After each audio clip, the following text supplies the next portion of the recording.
Na, na, na, na, na, na,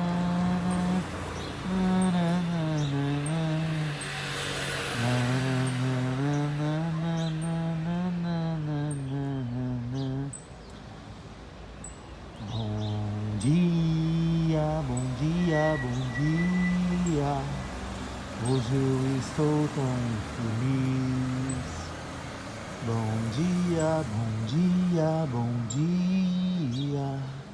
Meu coração é quem diz.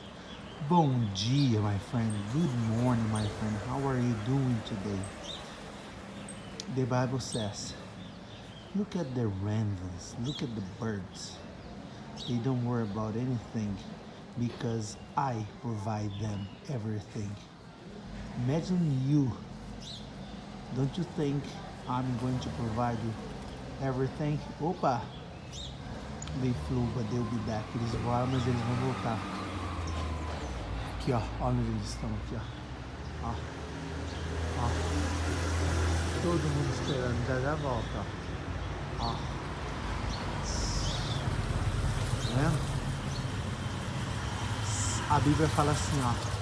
Olhe para os corvos, olhe para os pássaros.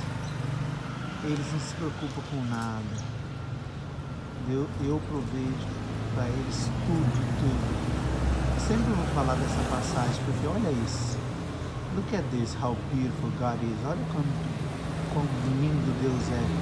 Look at this, the creation of God. Oops, a different one there, uma diferente lá. Look at this, my friends.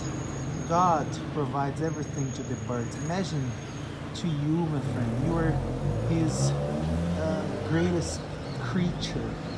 Imagina, Deus provê tudo para os pássaros. Imagina para você, meu amigo. Look at this. Olha isso. Parece que eles estão comendo em...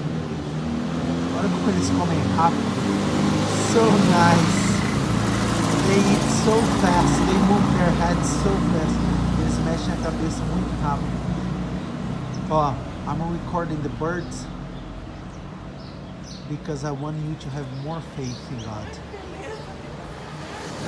Eu tô gravando os pássaros que eu quero que você tenha mais fé em Deus.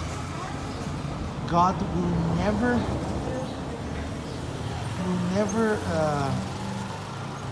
let you without anything that you need to live. Deus nunca vai deixar você sem o que é necessário para você viver. So look at these birds. Olhe para esses pássaros and learn with them. Learn how to trust God. Olhe para esses pássaros e confie. Confie como confiar em Deus.